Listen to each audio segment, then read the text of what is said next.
Hello, dear students. Our today's topic is the chapter from your book Moments, Chapter 5, The Happy Prince.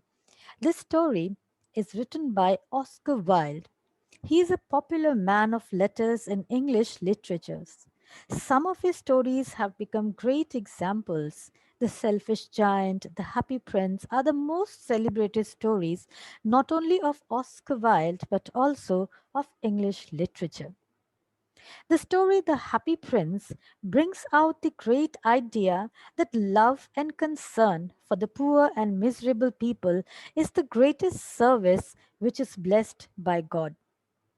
Written by Oscar Wilde, the story touches the deepest recesses of our hearts. A prince who had led a very happy life died. When he was alive, he was very happy. He had never seen any kind of sorrow and never shed tears. After his death, a big statue of his was erected on a pedestal. From there, the statue of Prince could see the entire city. And at that time, he saw the miseries of the people. He saw the poor people, the homeless, their hunger and starvation. The prince was sad to see all these miseries, sadness of people. So he decided to help the poor and the needy. So, dear students, in this chapter, we will study the story of this prince who was called as the Happy Prince. The Happy Prince was a beautiful statue. He was covered with gold, he had sapphires for eyes, and a ruby in his toad. Why did he want to part with all that gold that he had and his precious stones? So, we will come to know here in this story that why he wanted to part with all his precious things. So, high above the city on a tall column stood the statue of the Happy Prince. He was gilded all over the thin leaves of fine gold. For his eyes, he had two bright sapphires, and a large red ruby glowed on his sword hilt. Gilded means to be covered with something, coated with something. Glowed, uh, hilt. Hilt here means the handle of the dagger or knife or a sword. So the statue of a prince, it stood high on a high platform, and from there, this statue can see the whole city. This prince was called a happy prince because when he was alive, he always remained very happy. And upon his death, a big statue was erected in the center of the city in his remembrance. This statue of the prince was covered with the thin layers of gold, and instead of the eyeballs, there were two bright, shining sapphire stone, and in the handle of his sword, a bright ruby was placed. One night, there flew over the city a little swallow. His friends had gone away to Egypt 6 weeks before, but he had stayed behind. Then he decided to go to Egypt too. So, swallow, it's a tiny bird, and the writer is here addressing the swallow as he, although it is not a human being. And thus, he says that the swallow, he was left alone as all the friends of this swallow had flown away to Egypt 6 weeks ago. This bird did not go with them, but later the bird thought of going to Egypt to his friends, so he was on his way to Egypt. All day long he flew, and at night time he arrived at the city. Where shall I put up? He said. I hope the town has made preparations. Now, here put up means where to live for the night, where to stay for the night. The bird, it kept on flying on its way to Egypt, and at night it reached the city of the happy prince. The bird wanted to stay somewhere for the night, and it thinks upon where to stay. And the bird says hopefully that the city had made some arrangements for it to stay. Obviously, the bird does not mean what it is saying, but the bird just was assuming that he would definitely find a place to live for that particular night. So the bird is here little being humorous in saying that the town has made preparations. Although the town had made preparations because they all were fast asleep then, and the bird was assuming that it might get some place to stay for that night. Then he saw the statue on the tall column. I will put up there, he cried. It is a fine position with plenty of fresh air. So he alighted just between the feet of the statue. Alighted means descended. So now, when this tiny bird saw this huge statue of the happy prince, it thought of staying there for the night. So the bird thought that it was a good place to spend the night. There was shelter and a lot of fresh air too. And the bird, it descended down towards the statue. It stopped and it sat between the feet of the statue of the happy prince. I have a golden bedroom, he said softly to himself as he looked around. And he prepared to go to sleep. But just as he was putting up his head under his large wing, a large drop of water fell on him. What a curious thing! He cried. There is not a single cloud in the sky. The stars are quite clear and bright, yet it is raining. The bird was very happy to find a space between the feet of the happy prince. And as the statue was made of gold, so the bird was very happy that it had a golden bedroom, a bedroom made of gold, as he was surrounded by gold all around. As the bird was about to sleep, it was putting its head under the wing. Suddenly, a large drop of water fell on it.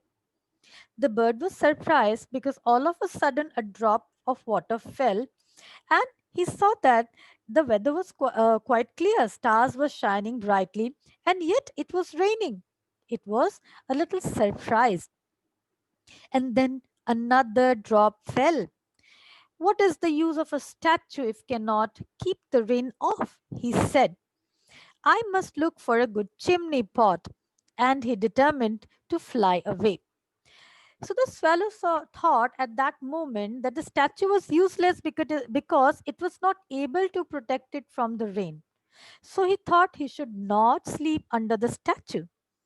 And he thought that it was better if it took shelter in a chimney of a house, and thus thought to move away from there because the statue it was not able to protect it from the rain. But before he had opened his wings, a third drop fell, and he looked up and saw. Ah, what did he see? So the bird was ready to fly from there, but then third drop of water fell on him. And what he saw? He saw.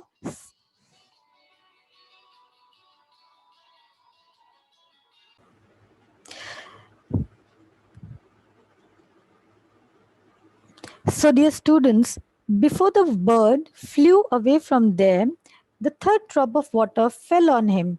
So, when he looked up, what did he see? Let's find out next. The eyes of the happy prince were filled with tears, and tears were running down his golden cheeks.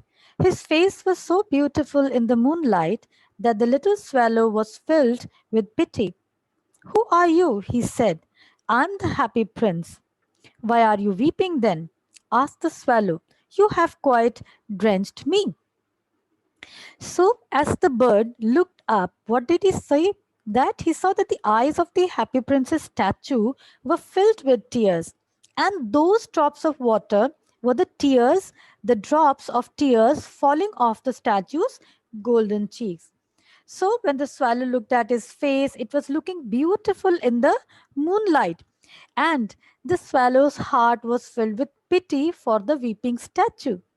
So it asked the statue that who it was, and the statue it replied that it was the happy prince.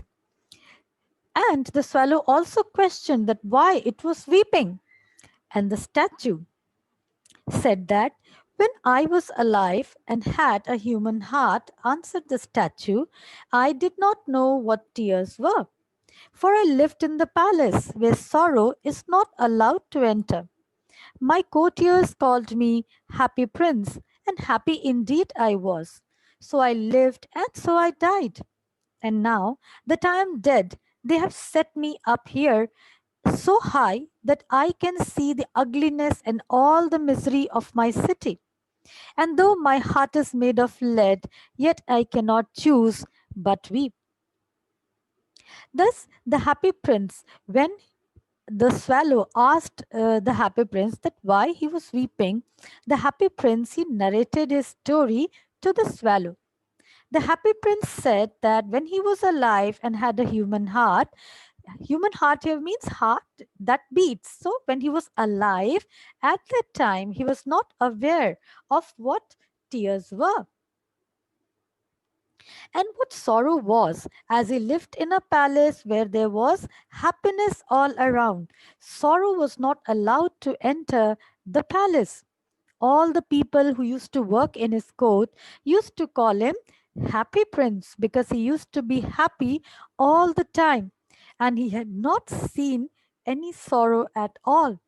And he said that he lived happily and he died also in happiness. What is he not solid gold? Said the swallow. Oh, sorry. Yes.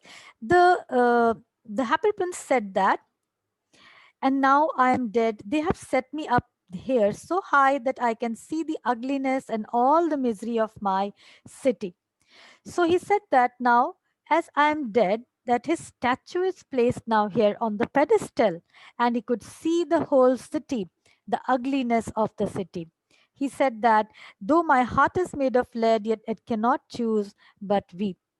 So he could see that there were so many people living a miserable life. They had no food to eat, they were starving due to hunger, they were homeless, moneyless. So he said that now, when the statue's heart was made of lead, a kind of metal, although it did not have any feelings, then also when it saw all the sadness, it became sad and could do nothing but just weep. The swallow said in surprise, "What, is he not solid gold?" The swallow said to himself. He was too polite to make any personal remarks.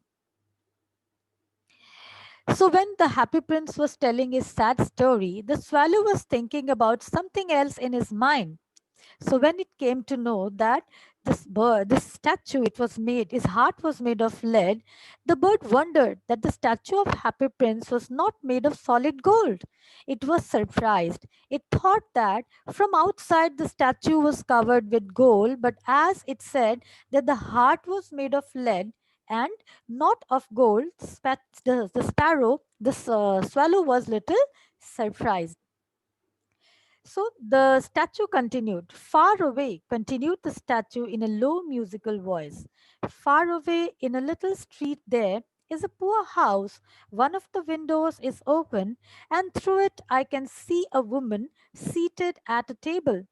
Her face is thin and worn, and she has coarse red hands, all pricked by needle, for she is a seamstress. She is embroidering flowers on a satin gown for the loveliest of the queens maid of honor to wear at the next court ball. In a bed in the corner of the room, her little boy is lying ill. He has fever and is asking his mother to give him oranges. His mother has nothing to give him but river water, so he is crying. Swallow, swallow, little swallow, will you not bring her the ruby out of my sword hilt? My feet are fastened to this pedestal and I cannot move. So the statue continued its story. It spoke in a very musical voice that far away there was a house of a poor woman. The window of her house was open, and it could see through the window that she was sitting near the table. Her face was thin and she was tired. Her hands were rough and had become red.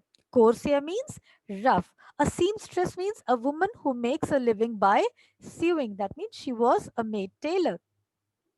So her hands were rough and had become red because they had been pricked by the needle. So this woman, she was a seamstress and she was embroidering something on a gown.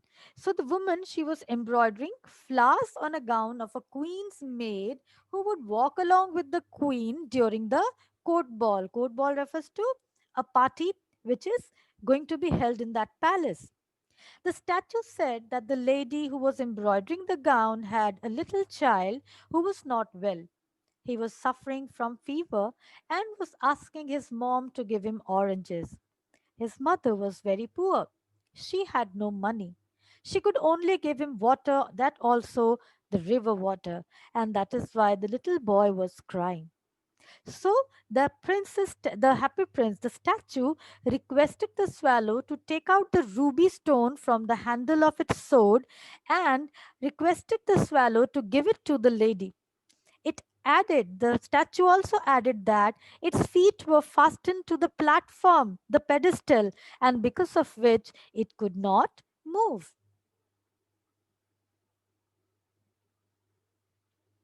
I'm waited for in Egypt, said the swallow. My friends are flying up and down the Nile and talking to the large lotus flowers. Soon they will go to sleep. So the swallow replied that it had to go to Egypt.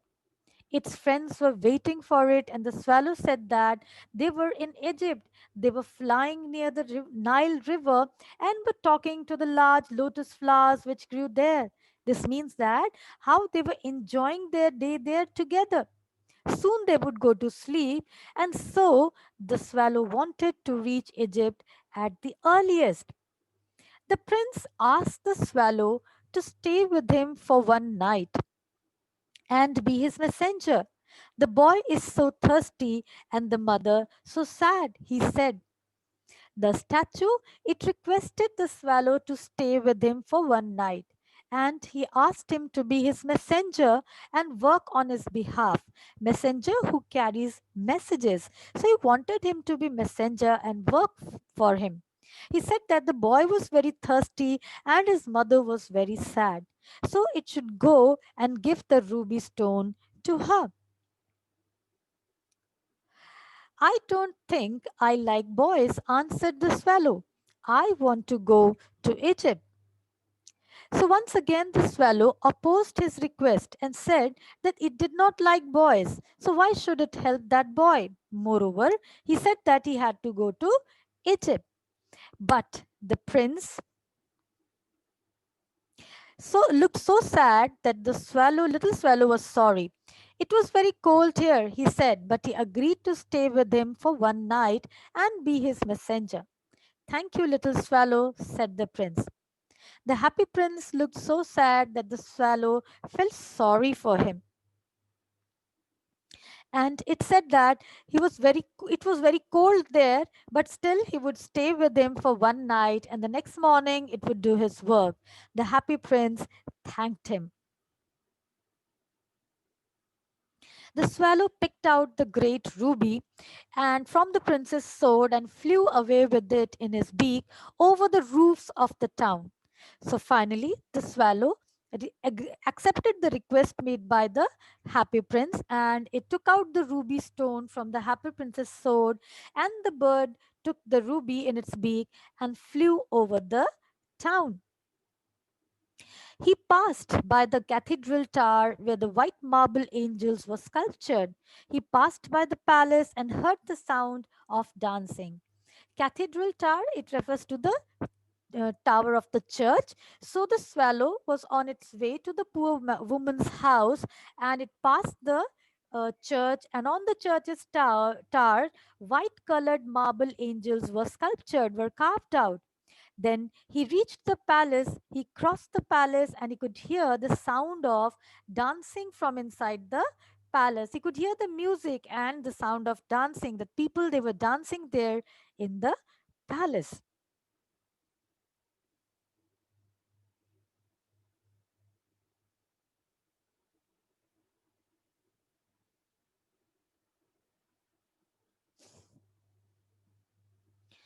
A beautiful girl came out on the balcony with her lover.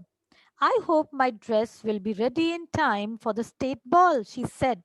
I have ordered flowers to be embroidered on it, but the seamstresses are so lazy. So, when this swallow was crossing over the palace, a girl came out on the balcony along with her lover. She was hoping that the gown which she had given to the seamstress for embroidering would be ready on time. She was talking about the same gown on which that lady, the seamstress, was doing embroidery, and thus to whom the bird had come to give the ruby stone. Then the bird he passed over the river and saw the lanterns hanging on the masts of the ships. At last he came to the poor woman's house and looked in. Mast call is a pole which is actually placed on the ship on which the sail is put. So mast is actually the sail of the ship. So when the swallow flew over the river, ships also came along the way, and it saw that the lanterns were hanging on their sails. And finally, the swallow reached the woman's house. The boy was tossing feverishly on his bed, and the mother had fallen asleep. She was so tired. Tossing means turning left and right. So the boy, he was actually suffering from fever. And for that reason, he was not able to go to sleep. So he was turning left and right on his bed, and his mother, she was very tired due to working for long and had already fallen asleep. In he hopped and laid the great ruby on the table beside the woman's thimble. Thimble, it's a metal, a plastic cap with a closed end, and this is worn to protect the finger while sewing. So seamstress, she used to wear that to protect her fingers from pricking of the needle. So the swallow, it went there. The swallow put the ruby on the ruby stone near the table, on the table near the thimble. And then the swallow, yes, then he flew gently round the bed, fanning the boy's forehead with his wings. How cool I feel, said the boy. I must be getting better. And he sank into a delicious slumber. Here, delicious slumber. See the usage of the word delicious. Here means sweet sleep, deep sleep. So, as the bird, after putting the ruby stone on the table, it came near the boy and it started fanning the boy with the wings. So, as it went near, after fanning, the boy felt that he was getting better. The boy could feel the cool air and he started feeling better. And he said to himself that he was getting better, and that's why he was also feeling better. And thus, he went into deep sleep. So, with this, we can make out that how the swallow was a kind hearted bird. It just did not place the ruby on the table, but also helped the boy and getting fast asleep by fanning the boy. Fanning means it started fluttering the wings, and because of that fluttering, the boy could feel the cool air over his head, and because of that, he felt better and fell asleep. Then the swallow flew back to the happy prince and told him what he had done. It is curious, he remarked, but I feel quite warm now, although it is cold outside. So the swallow flew back and went to the happy prince and told him what all he had done. And the bird said that strangely it felt warm. And it says that it was very strange that it was feeling little warm even though the weather was very cold. That is because you have done a good action, said the happy prince. And the little swallow began to think and then fell asleep. Thinking always made him sleepy. So the prince said that it was feeling warm. The bird was feeling warm because the bird had done a good deed, and as it the bird has helped someone. So see, it is the warmth of the love, warmth of the kindness that has created a sense of satisfaction in the heart of the bird. And because of that, the bird was feeling this warmth, and the cold was not at all affecting the bird. Dear students, we will stop here today because of the uh, time as it is coming to an end. So we will meet in the next session and discuss the story, continue reading the story. Have a nice day.